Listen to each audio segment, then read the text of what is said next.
അങ്ങനെ നമ്മുടെ ലാലേട്ടൻ്റെ മകൾ വിസ്മയുടെ തുടക്കം സിനിമ ഞാൻ തിയേറ്ററിൽ പോയി കണ്ടു. ഫാൻസ് ഷോ ആണ് പോയി കണ്ടത്. സത്യം പറഞ്ഞാൽ ലാലേട്ടൻ്റെ മകളുടെ തുടക്കം സിനിമ ഒരു തുടക്കമാണ്. അതൊരു ആദ്യത്തെ സിനിമയാണെങ്കിൽ പോലും ഒരു 5-6 സിനിമ കൂടുതൽ ചെയ്ത ഒരാളുടെ അഭിനയം എങ്ങനെയാണ്, ആ ഒരു രീതിയിലുള്ള ഒരു അത്യാവശ്യം ഒരു എക്സ്പീരിയൻസ് ഉള്ള ഒരാൾ അഭിനയിച്ചതുപോലത്തെ ഫീലായിരുന്നു. എൻ്റെ വ്യക്തിപരമായ അഭിപ്രായമാണിത് ഞാൻ പറയണത്, വേറെ ആരുടെ അഭിപ്രായങ്ങളല്ല. എനിക്ക് അങ്ങനെയാണ് ഫീൽ ചെയ്തത്. അതുപോലെ തന്നെ നമ്മുടെ ആൻ്റണി പെരുമ്പാവൂറിൻ്റെ മോൻ വില്ലനായിട്ട് വരുന്ന സിനിമയാണ്. പെൺകുട്ടികൾ മസ്റ്റായിട്ടും കാണേണ്ട ഒരു സിനിമ തന്നെയാണ് തുടക്കം എന്ന് പറയുന്നത്. പക്ഷേ ഒരു പ്രേക്ഷകൻ എന്ന നിലയിൽ, ഇപ്പം ഫാൻസിൻ്റെ ആ ഒരു ഇതെല്ലാം മാറ്റി വെച്ച് ഒരു കോമൺ ഒരു മൂവി വ്യൂവർ എന്ന നിലയിൽ, ഒരു സിനിമ കാണുന്ന ഒരു സാധാരണക്കാരൻ എന്ന നിലയിൽ ലാലേട്ടൻ്റെ മോളുടെ തുടക്കം പോലെ തന്നെ ആൻ്റണി പെരുമ്പാവൂറിൻ്റെ മോനും ഇത് നല്ലൊരു തുടക്കം തന്നെയാണ്. കാരണം വില്ലനായിട്ട് കസറി ഒരു ഒരു ഒരു എക്സ്ട്രീം വയലൻസ് ഉള്ള ഒരു വില്ലൻ, ശരിക്കും വില്ലനായിട്ട് വന്ന ആൾ അടിപൊളിയായിട്ട് അഭിനയിച്ചു. ലാലേട്ടൻ്റെ മോള് മോശമൊന്നും അല്ല കേട്ടോ, അടിപൊളിയായിട്ട് അഭിനയിച്ചത്. പെൺകുട്ടികൾക്ക് ഒരുപാട് ഇൻസ്പിറേഷൻ കിട്ടാനുള്ള ഒരുപാട് ഇതുള്ള സിനിമയാണ്. ഞാൻ ലാലേട്ടൻ ഗസ്റ്റ് അപ്പിയറൻസ് ആയിട്ട് വന്നതിൽ ഒരുപാട് പേര് മോശം പറയുന്നുണ്ട്. മോളുടെ സിനിമ അച്ഛൻ വന്ന് തൊലച്ചു അങ്ങനെയൊക്കെ പറയുന്നുണ്ടെങ്കിൽ പോലും മോൾക്കൊരു ആത്മവിശ്വാസം കൊടുക്കുക, അല്ലെങ്കിൽ അങ്ങനെ എന്തെങ്കിലും കാണാം. ലാലേട്ടൻ വെറുതെ ഗസ്റ്റ് അപ്പിയറൻസ് ആയിട്ടൊരു സിനിമയിൽ, അതും ലാലേട്ടൻ്റെ മോളുടെ തന്നെ ഫസ്റ്റ് സിനിമയിൽ വരേണ്ട ആവശ്യമുണ്ടോ? എനിക്ക് തോന്നണില്ല. എൻ്റെ അഭിപ്രായമാണ് ഞാൻ ഇവിടെ പറയുന്നത്. ഞാൻ ആദ്യമേ എടുത്ത് പറയുവാണ്, ഇത് പൂർണ്ണമായി എൻ്റെ അഭിപ്രായമാണ്. എല്ലാവർക്കും ഈ അഭിപ്രായങ്ങളൊന്നുമല്ല. ഞാൻ കേട്ട റിവ്യൂസിലും പല അഭിപ്രായങ്ങളുണ്ട്. പടം കുഴപ്പമില്ല, ഓക്കെയാണ്, അടിപൊളിയാണ് എന്നൊക്കെ പറയുന്നവരുണ്ട്. ലാലേട്ടൻ വന്ന് പടം തൊലച്ചു എന്ന് വരെ പറയുന്നവരുണ്ട്. അങ്ങനെ പറയുന്നവരോട് എനിക്കൊന്നും പ്രത്യേകിച്ച് പറയാനില്ല.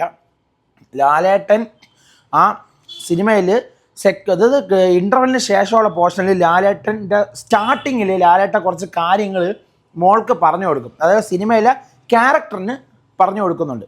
അത് ട്രൂ മോട്ടിവേഷൻ, ഇൻസ്പയറിംഗ് ആയിട്ടുള്ള ഇതായിട്ട് എനിക്ക് നല്ല രീതിയിൽ ഫീൽ ചെയ്തു. അതായത് ലൈഫിൽ തകർന്ന്, അതായത് ലൈഫിൽ ഒന്നും ചെയ്യാൻ പറ്റുന്നില്ല, അല്ലെങ്കിൽ തൻ്റെ പ്രവൃത്തിയിൽ ആൾക്കാർ കുറ്റം പറഞ്ഞ് താഴ്ത്താൻ ശ്രമിക്കുമ്പോൾ ആ ആൾക്ക് ഈ വാക്കുകൾ, ഈ ലാലേട്ടൻ പറയുന്ന വാക്കുകൾ കേട്ട് കഴിഞ്ഞാൽ സത്യമായിട്ടൊരു മോട്ടിവേഷൻ ഉറപ്പായിട്ടും ലഭിക്കും. ഒരു മോട്ടിവേഷൻ തന്നെയാണത്. എനിക്ക് അതങ്ങനെ നല്ല രീതിയിൽ ഫീൽ ചെയ്തു. പിന്നെ ലാലേട്ടൻ്റെ ഫൈറ്റൊക്കെ ആണെങ്കിലും എനിക്ക് നല്ല രീതിയിൽ ഇഷ്ടപ്പെട്ടു ആ ഫൈറ്റ്. സത്യം നല്ല ഫൈറ്റായിരുന്നു, ഇടിച്ച് തെറിപ്പിച്ച്. എനിക്ക് ഒറ്റ വാക്കിൽ ഈ പടത്തെ പറ്റി പറയുകയാണെങ്കിൽ, അച്ഛനും മകളും ഒരു ഫ്രെയിമിൽ വന്ന സിനിമ തുടർന്നും കാണാൻ പറ്റട്ടെ, വരട്ടെ എന്ന ആഗ്രഹത്തിലാണ് ഞാൻ നിൽക്കുന്നത്. അച്ഛനും മോളും ഒരു ഫ്രെയിമിൽ വരുമ്പം ഒന്നും പറയല്ല, സൂപ്പറായിരുന്നു. അച്ഛനും മോളും വരുന്ന ഒരു ഫ്രെയിം വരുന്ന ഒരു സിനിമയും കൂടെ വന്നാൽ കൊള്ളാമെന്ന് എനിക്കുണ്ട് ഇപ്പം. കാരണം മോൻ സിനിമകൾ അത്യാവശ്യം ചെയ്യുന്നുണ്ട്, എപ്പോഴും ഒരുപാട് സിനിമകളൊന്നും അങ്ങനെ ചെയ്യുന്നില്ല, വല്ലപ്പോഴേ ചെയ്യുന്നുണ്ട്. ആൾക്ക് അങ്ങനെ സിനിമയല്ല അങ്ങനെ ആളുടെ ഒരു പാഷൻ, പക്ഷേ ഒരു ഇതെന്ന് പറയണത്. ഇപ്പം മോളും സിനിമയിൽ എത്തിക്കഴിഞ്ഞു. അപ്പോൾ ഇവർ 3 പേരും ഒന്നിക്കുന്ന ഒരു സിനിമ വന്നാൽ കൊള്ളാമെന്ന് ഞാൻ നല്ല രീതിയിൽ ആഗ്രഹിക്കുന്നുണ്ട്. ഉറപ്പായിട്ടും വരും, വരാതിരിക്കുന്നില്ല. അപ്പം പിന്നെ ഇതിൽ ബാക്കിയുള്ള അഭിനയമൊക്കെ ഒന്നും എല്ലാവരും നല്ല രീതിയിൽ അഭിനയിച്ചു. ആരുടെ അഭിനയം മോശമെന്ന് പറയാൻ പറ്റില്ല. ഈ പടം ശരിക്കും നല്ലൊരു പടമാണ്, മസ്റ്റ് വാച്ച് മൂവിയാണ്, തിയേറ്ററിൽ പോയി കാണേണ്ട. കാരണം അത്ര നല്ല സ്റ്റോറി ആണെങ്കിലും അതിൻ്റെ സ്ക്രിപ്റ്റ് ആണെങ്കിലും ഒക്കെ എനിക്ക് ഭയങ്കര ഇഷ്ടപ്പെട്ട പടമാണ്. കാരണം ഒരു പെൺകുട്ടി മനസ്സറിഞ്ഞൊന്ന് പ്രതികരിക്കാൻ തുടങ്ങിയുണ്ടല്ലോ, ഒരാൾക്കും ഒന്നും ചെയ്യാൻ പറ്റില്ല മോനെ. ഒരു പെണ്ണും അങ്ങ് ഇറങ്ങിക്കഴിഞ്ഞാൽ അവിടെ തീർന്ന്. അത് ഈ സിനിമയിൽ നല്ല രീതിയിലുണ്ട്. അതുകൊണ്ടാണ് ഞാൻ പറഞ്ഞത് ഗേൾസ് മസ്റ്റായിട്ട് ഈ സിനിമ കണ്ടിരിക്കേണ്ടതാണ്. നമ്മുടെ സമൂഹത്തിൽ പെൺകുട്ടികൾ അനുഭവിക്കുന്ന ഒരുപാട് ക്രൂരതകളും അക്രമങ്ങളും ഒക്കെ ഉണ്ട്. പലരും പ്രതികരിക്കില്ല, പലരും സഹിച്ചും ക്ഷമിച്ചുമൊക്കെ നിൽക്കും, പലരും കണ്ടില്ല എന്ന് വയ്ക്കും, പലർക്കും പ്രതികരിക്കാൻ പറ്റാത്ത അവസ്ഥയിലാവും. അപ്പം ഇത്രേ പറയുള്ളൂ. പടം മസ്റ്റായിട്ട് നിങ്ങൾ തിയേറ്ററിൽ പോയി കാണുക. ഈ പടം വിജയിപ്പിക്കണം.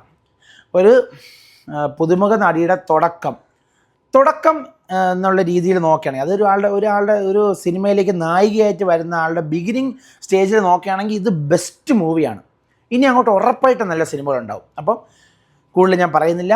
അപ്പം മസ്റ്റായിട്ട് തിയേറ്ററിൽ പോയി കാണുക. ഓക്കെ.